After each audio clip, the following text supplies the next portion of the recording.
Oh, ever find yourself lying awake at night, your mind spinning with, what ifs? What if I fail? What if they leave? What if I'm not enough?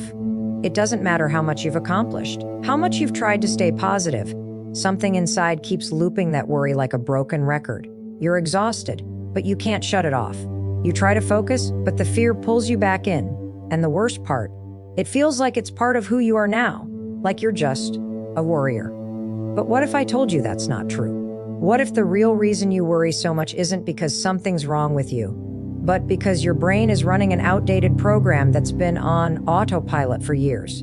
In this video, we're going to break that cycle. You'll learn exactly why you worry too much, how that habit formed, and, more importantly, what to do the next time your mind starts spiraling out of control. This isn't about thinking positive. It's about getting your power back. Let's stop letting fear write the story and start teaching your brain to work for you, not against you. Ready? Let's go. Most people don't even realize this. Worrying isn't something you're born with. It's something you learned. And more importantly, it's something you keep practicing until it feels like second nature. You wake up, and before your feet even hit the floor, you're already running through what might go wrong. You rehearse every potential disaster, every awkward moment, every tiny detail that could spiral out of control, as if by thinking about it hard enough, you'll somehow prevent it. But let me tell you something, you've been tricked by your own brain. Worry has become a mental reflex, a habit, and the more you do it, the better you get at it. Worry disguises itself as responsibility, as logic, as preparation. You tell yourself, I'm just thinking ahead. I'm just being realistic. I need to be prepared for the worst. But the truth is, you're running mental rehearsals for things that haven't happened and might never happen. It's like downloading anxiety on a loop, then wondering why you feel paralyzed or overwhelmed. You're not preparing, you're rehearsing fear. Here's where it gets even more twisted. Your brain starts to associate worry with safety. It believes that the act of worrying is protecting you. You've trained your mind to think that if you don't worry about everything, something bad will happen. So you keep the cycle going. And because it feels familiar, because it feels like you're doing something, it starts to feel like a part of who you are.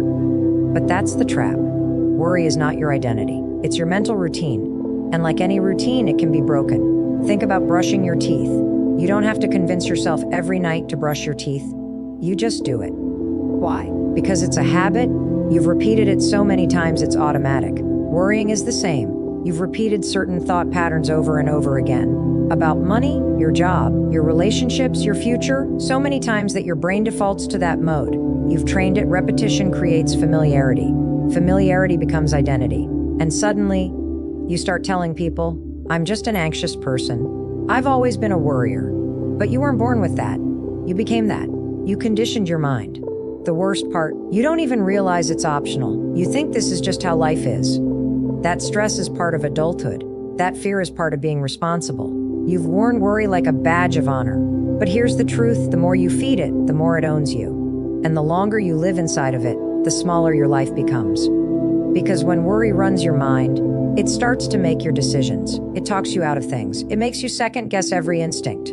It paralyzes action. And slowly, you begin to trade your potential for safety, your goals for comfort, your peace for control. But let's zoom out for a second. Imagine if you could observe your thoughts like you're watching them on a screen. What would you notice? You'd see how often your mind jumps to worst-case scenarios, how quickly it fills in blanks with fear. You'd notice how rarely those fears ever come true. And most importantly, you'd start to see the pattern. The same thoughts playing on repeat, the same stories, the same doubts. That's not self-awareness, that's programming. Your mind is a machine. Powerful, yes, but trainable. And right now, it's trained to anticipate danger instead of possibility, to fear outcomes instead of trust your ability to handle them. And that loop, that reflex, that's all it is. A loop, not a character flaw, not who you are, not your fate, just a loop. And what do we do with loops? We interrupt them, we rewire them. We teach the mind something new. But that starts with understanding the truth. You're not broken, you're just rehearsing the wrong thing. You've been practicing panic. You've been building a skill that steals your peace. But a skill can be unlearned. Here's the truth most people never get told: your brain wasn't designed to make you happy. It was designed to keep you alive. That's the primary job of your brain, survival, not satisfaction. So when you feel stuck in patterns of overthinking, procrastination, self-doubt, and fear, it's not because you're broken. It's because your brain is doing its job. It's scanning for danger. It's keeping you in the known, the familiar, the safe. Even if that safe zone is anxiety, stress, or a life that doesn't feel fulfilling. Your brain is constantly on the lookout for anything that might threaten your comfort zone. It's like a security guard with an overactive imagination, always imagining worst-case scenarios, always flagging new experiences as suspicious. You want to start a business. The brain screams, too risky? You want to speak up for yourself? What if they judge you? You want to change careers. You'll fail? You want to start healing from your past? Let's not go there. It's not that you can't do big things. It's that your brain doesn't want you to try them, because trying something new might lead to discomfort. And discomfort, to your primal brain, feels like danger. This isn't just emotional, it's biological. Your amygdala, the fear center of the brain, fires off signals whenever it perceives a threat. But here's the catch. The threat doesn't have to be real. It only has to feel real. And most of the threats you experience today aren't lions or cliffs or dark caves. They're uncertainty, rejection, change. Your brain treats those things as life-threatening because it can't distinguish between physical danger and emotional discomfort. So what happens? You retreat. You stay where it's safe. You say no to the opportunity. You avoid the tough conversation. You procrastinate. You tell yourself, later, when what you really mean is, never. And all of this creates the illusion that worry is keeping you prepared, when it's actually keeping you stuck. Stuck in jobs you hate. Stuck in relationships that drain you. Stuck in habits that numb you instead of move you forward. Your brain is not your enemy. It's doing what it evolved to do, which is protect. And here's the turning point, that you have to stop letting your fear-based wiring run your life. You're no longer living in caves. You're not being chased by predators. You don't need to play small to stay safe. Yet your brain hasn't updated its software. It still thinks staying quiet, staying hidden, staying in the same patterns equals survival. That's why happiness feels elusive. Because your brain isn't programmed to prioritize it. It's programmed to prevent risk. When you realize this, you can stop blaming yourself for feeling stuck or scared. You can start separating you from your thoughts. You are not your fear. You are not your doubt. You are not your panic. Those are just signals from a brain that's trying to keep things predictable. But guess what? That predictable doesn't mean purposeful. Safe doesn't mean satisfied. Comfortable doesn't mean connected. You're meant for more than just surviving, but that shift begins the moment you decide to challenge your brain instead of obey it. The brain loves patterns. It loves familiarity. That's why even dysfunctional habits can feel comfortable, because they're known. Your brain would rather stick to a harmful routine than venture into something unfamiliar, even if that new thing could lead to happiness, peace, or growth. That's why stepping outside your comfort zone feels terrifying. Your brain is lighting up with false alarms, making you question everything. But discomfort is not danger. Discomfort is the path. If you want to rewire your mind, you have to stop chasing what feels safe and start choosing what serves your future. You cannot wait for the fear to go away before you take the step. You can't wait until you feel confident. Confidence doesn't come first, action does. The moment you act in defiance of fear, you start teaching your brain a new reality. You show it that you can survive discomfort, that you're capable, that the worst-case scenario rarely happens, that not only are you safe and you're in control. If thinking could solve worry, you'd have solved everything by now. You wouldn't be lying awake at 2 a.m., replaying that conversation, obsessing over what could go wrong, or imagining worst-case scenarios like it's your job. You wouldn't keep running through the same cycle: overthink, doubt, delay, repeat. But the truth is, thinking is the fuel of worry. The more you try to figure it out by thinking, the deeper you spiral. Your brain doesn't calm down, it accelerates. It loops. It magnifies every fear. You start with one thought: what if I fail? What if I lose this? What if I'm not good enough? And suddenly, your mind has created an entire disaster movie with no ending, just fear after fear, scene after scene, and no off switch. Thinking feels productive, but worry is deceptive. It disguises itself as planning. You believe that if you just think long enough, you'll land on a solution, but what actually happens is you end up exactly where you started, or worse, more confused, more anxious, more stuck. That's because worry isn't solved by thinking, it's broken by doing. You interrupt the mental chaos by stepping out of your head and into your life. You don't need more information, you need motion. One small action, one interrupt, one step forward, no matter how uncertain it feels. This is where most people get it wrong. They think they need to feel ready before they act. They wait for clarity. They wait for the fear to fade, but that moment doesn't come because worry feeds on waiting. It grows in hesitation. The longer you sit in your head, the louder the fear gets. Action is the antidote, not because it instantly solves your problems, but because it breaks the loop. It tells your brain we're doing something. We're not stuck. We're not helpless. You start building evidence that you can trust yourself, that you're capable, that the monster in your head is a shadow, not a truth. Every time you choose action over overthinking, you rewire your mind. You teach yourself that uncertainty doesn't have to paralyze you, that fear isn't fatal, that you can move forward without knowing every outcome. Because let's be honest, when has worrying ever actually protected you? Or when has it saved the day? All it's ever done is steal your peace, your energy, your time. It robs you of the present by dragging you into a future that doesn't even exist yet. You spend today worrying about something that might not happen tomorrow, and even if it does, all that stress won't change a thing. You'll still have to face it, and you'll be drained by the time you get there. So instead of trying to solve worry in your head, you break it by disrupting the pattern. Do the opposite of what the worry wants. If it wants you to sit and overthink, get up and move. If it wants you to cancel, say yes. If it wants you to stay silent, speak up. This isn't about ignoring your fear, it's about refusing to let it drive. Your brain is designed to follow your lead, not the other way around. The moment you act, even if your hands are shaking, you're taking the power back. Action is clarity in motion. The first step doesn't need to be perfect, it just needs to happen. You can read every book, watch every video, journal until your pen runs out, but at some point, you have to stand up and walk into the unknown. You won't think your way out of fear. You won't intellectualize your way into peace. You'll get there by making decisions before you're ready, by showing up scared, and by proving to yourself through action that you're not a prisoner of your thoughts. One of the most dangerous things about worry is that it thrives in secrecy.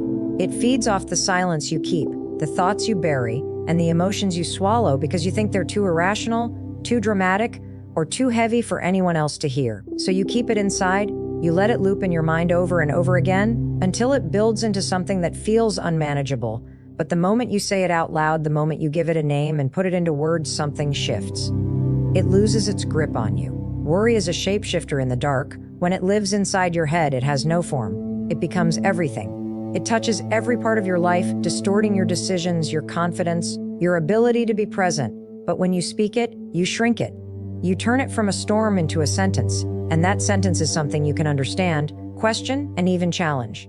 Here's the truth: most of what we worry about isn't rooted in reality. It's rooted in assumptions, fear, and a lack of clarity. But your brain doesn't filter those things. It treats imagined threats the same way it treats real ones, so your body responds with stress, anxiety, panic, even though nothing has actually happened. And because you don't talk about it, you start to believe it's true. You believe the fear. You believe the worst case scenario. You start operating from a place of defense, trying to avoid something that hasn't even happened yet, and the silence only makes it louder. When you speak your worry out loud, it forces you to slow down. You have to put words to it. You have to define what you're actually afraid of, and more often than not, you'll realize that your fear isn't as massive as it felt when it was swirling inside your head. It might still be real, but now it's visible. Now it has boundaries. Now you can do something about it. Saying it out loud also creates connection. When you speak your worry to someone you trust, or even just to yourself, you break the isolation. You realize you're not the only one who feels this way. You're not broken or weak. You're human, and that's powerful because worry loves to convince you that you're alone, that no one would understand, that everyone else has it figured out except you. But the truth is, the people around you are worried too. They're just not talking about it either. This is why journaling helps, why therapy helps, why even talking to yourself in the mirror can help, because the act of speaking brings clarity. It gets the emotion out of your body and into the open. You can hear yourself. You can examine the thought. You can even interrupt it. You can say, "What? Is that actually true?" Or, "Where did that thought come from?" Or, "What am I afraid of, really?" That awareness is everything, because once you understand the fear, you're no longer just reacting to it. You're responding with intention. It's not about solving everything in one conversation. It's about not carrying it alone. The thoughts that stay in your head gain power. The thoughts that you speak out loud give you power. You stop being a hostage to your imagination and start becoming an observer of your mind. That space between thought and voice, that's where choice lives. That's where you decide whether this worry deserves your energy or not, whether it's guiding you towards something you need to address, or whether it's just noise. Sometimes you won't even know what you're worried about until you say it. You'll hear the words come out of your mouth and think, "Wow, that's what I've been carrying." It's not about judgment. It's about getting honest, getting clear, giving yourself permission to release what's been spinning on repeat in your head. The world isn't going to fall apart because you said you're scared. You won't be less strong for admitting you don't have it all together. In fact, the moment you say it, really say it, is often the moment you start to take your power back. One of the most deceptive things about worry is that it feels productive. It feels like you're doing something. Your mind is racing. You're thinking through all the possible outcomes. You're rehearsing conversations, anticipating problems, trying to get ahead of things. It feels like you're preparing. It feels like you're planning, but the truth is, you're just looping. You're burning energy on what-ifs that aren't real, scenarios that haven't happened, and stories that probably never will. And that energy, that mental and emotional fuel you're using to worry, it could be doing something else. It could be helping you prepare, take action, make a plan, but instead, it's stuck in the spin cycle of fear. The problem is that worry and planning show up in the same part of the brain. They trigger similar neural pathways. That's why they can feel almost identical in the body. Both involve anticipating the future. Both involve thinking things through. Both can keep you up at night, but the difference, and this is critical, is that planning leads to action, worry doesn't. Planning creates clarity, worry creates confusion. Planning helps you feel equipped, worry leaves you feeling stuck. When you're planning, you're grounded. You're asking, what can I do next? Or, what's the smartest step here? You're solving problems, you're organizing priorities, but when you're worrying, you're spiraling. You're asking, what if this goes wrong? Or, why did I say that? Or, what if I can't handle it? Your brain isn't working for you. It's working against you, and even though you're expending energy, it's not moving you forward, it's exhausting you. Redirecting that energy starts with awareness. You have to notice the moment when your thoughts shift from solution to speculation. You have to pause and ask yourself, what am I planning right now, or am I worrying? That one question can disrupt the pattern, because if you realize you're worrying, you now have a choice. You can stay in the loop, or you can pivot. You can start turning those worries into steps. Okay, I'm afraid I won't be ready for the meeting. What would help me feel ready? That's planning. I'm scared I'll mess up this opportunity. What can I do to prepare? That's action. The fear doesn't disappear, but you're no longer letting it control the wheel. Think about it like energy management. You wake up with a limited amount of mental and emotional fuel each day. Where is it going? Is it going to thoughts that empower you? Or is it being drained by thoughts that paralyze you? You don't need more hours in the day. You need to stop leaking energy into places that don't serve you. Worry is an energy leak. It looks like something's happening, but nothing is. It just keeps pulling your focus into the future or the past and robs you of the present. It's not about never worrying again. That's not realistic, but it is about becoming better at noticing the moment when you've stopped being helpful to yourself. It's about practicing the pivot. Every time you catch yourself in a worry spiral and choose to redirect that energy into planning, you strengthen your brain. You build self-trust. You teach yourself that you're not at the mercy of your thoughts. You are not a passenger, you are the one driving. Start by writing down the thought. Literally, write it. If it's a fear, label it, then ask, what's one thing I can do about this? If there's no action to take, release it. If there is, take it. Even a small step counts. That shift from rumination to motion is where your power lies. Worry drains you. Planning fuels you. The energy is already there. You just have to decide where to send it. Your brain doesn't know the difference between worrying and working on a solution until you show it, so show it. Train it. Redirect it.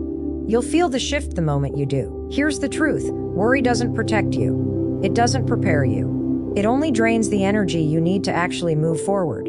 You're not broken because you overthink. You're not weak because you feel anxious.